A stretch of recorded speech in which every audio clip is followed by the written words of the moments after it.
Bilboko udalean mobilizatzeko garaia heldu da. Urteak daramatzagu ikusten hemen negoziazioak oso motel doazela edo ez direla batere mugitzen. Adibide batzuk jartzearren, telelana negoziatu genuenean urteak eman genituen 2 urte hori negoziatze aldera. Beste gauza batzuetan, lanpostuen balorazioan edo hainbatetan udalak ez dauka inolako asmorik negoziatzeko. Y esta situación de bloqueo que tenemos en el Ayuntamiento de Bilbao también se está dando en los ayuntamientos que se agrupan en Eudel y que no tienen convenio propio y tienen el convenio de Udalhitz. El bloqueo del Ayuntamiento de Bilbao también lo tienen el resto de ayuntamientos de la Comunidad Autónoma Vasca.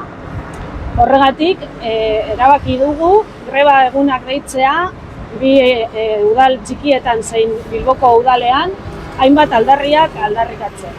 Adibidez, eredu bat moduan jartzeko, la creación de empleo.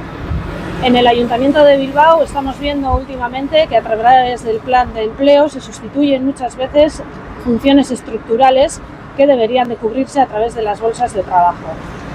Por otra parte, cuando hablamos de oposiciones, constantemente nos amenazan con que quitarán la fase de valoración del concurso en estas oposiciones. Estos son motivos para ir a la huelga. Lan osasunean zer eskatzen dugu? Mediku bajak 100% kobratzea diagnostikorik gabe. Kontingentzia profesionalak gizarte segurantzak kudeatzea. Eta arrisku psikosozialen azterketa egiten denean benetako neurriak jartzea.